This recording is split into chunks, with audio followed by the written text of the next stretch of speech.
मुहर्रम में सबसे पहला एतराज, इधर मुहर्रम का चांद तलू नहीं होगा या आपको कहीं ना कहीं से आवाजें बुलंद करना शुरू कर देंगे। कई हमें बात समझ में नहीं आती, इमाम हुसैन शहीद हो गए तो ये शिया कौम सड़कों में बाजारों में जुलूस निकाल के ये अपने जिस्म काटते हैं, ये जंजीर मारते हैं, ये मातम करते हैं, ये खून बहा के इनको बेहतर से बेहतर हल हम बताते हैं। हम भला इस अजीम कुर्बानी और इस अजीम इबादत और इस अजीम अमल से इन्हें कैसे रोक सकते हैं? बल्कि हम तो ये कहते हैं कि जिस वक़्त आप अपने आप को छुरियाँ, खंजर, जंजीर, इसके अलावा मातम करके जिस वक़्त आप थक जाएं तो आप हमारी खिदमत हासिल करें, तो हम आकर आपका हाथ बटाएं और इस इबादत में हम भी शामिल हो जाएं।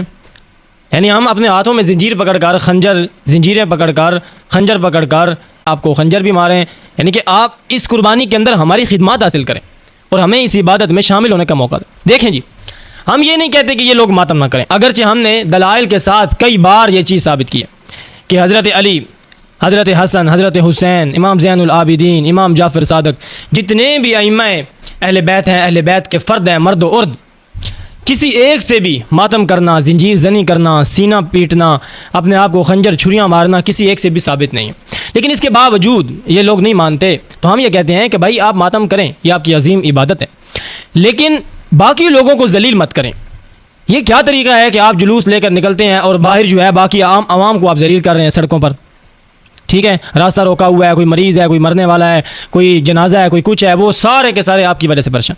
अब इस पर हमें ये कहा जाता है कि तुम जो जुलूस निकालते हो, तो ये होता है भाई हम अपने जुलूस निकालने के भी कायल नहीं हैं, हम तो जुलूसों के कायल ही नहीं है बिल्कुल कि जुलूस निकाले जाएँ और वावेला किया जाए और हंगामा किया जाए। बिल्कुल जुलूसों की ज़रूरत नहीं है, ये कुछ लोगों ने बनाए हैं कि जुलूस निकल रहा है कभी किसी के लिए कभी किसी के लिए, ये सब कुछ गलत है, हम इसको सपोर्ट बिल्कुल नहीं करते।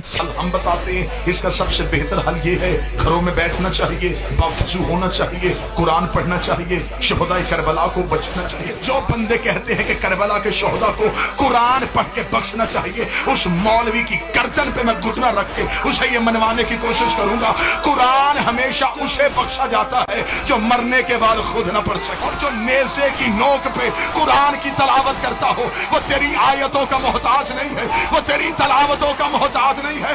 और कुरान कारियों को बख्शा जाता है, वारिसों को नहीं बख्शा जाता। दूसरी बात जो मोहतरम ने की है वो बात यह है कि हज़रत हुसैन को भला कुरान मजीद का सवाब पहुँचाने की क्या ज़रूरत है? तो भाई हज़रत हुसैन पर फिर दुरूद पढ़ने की क्या ज़रूरत है? हज़रत हुसैन पर फिर दुरूद क्यों पढ़ते हो आप लोग?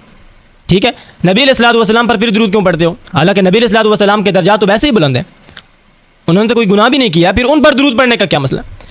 बात यह है कि हम जो दुरूद पढ़ते हैं और जो ये लोग कहते हैं कि अहले बैत हज़रत हसन हज़रत हुसैन पर सवाब करें उनको, यानी कि उनके नाम पर, अल्लाह के नाम पर देकर उनको सवाब पहुँचाएँ, तो ये इसलिए नहीं कि उनको ज़रूरत है ना, ये अपने आप के लिए कि हमें भी सवाब मिलेगा और उनके दर्जात बुलंद हों। अब जो दुरूद हम पढ़ते हैं तो इससे एक नबी अलैहिस्सलाम के दर्जात बुलंद होते हैं और हमारे गुनाह माफ़ होते हैं। तो ये नहीं है कि कुरान जो है वो कारियों को बख्शा जाता है और वारसों को नहीं बख्शा जाता, कुरान मजीद का सवाब सबको मिलता है। तो इस इबादत के अंदर हमें आप शामिल करें, हम आपके साथ शामिल होना चाहते हैं, हमारी खिदमत हासिल करें ताकि जिस वक्त आप थक जाएँ तो हम आपके काम आएँ, ठीक है?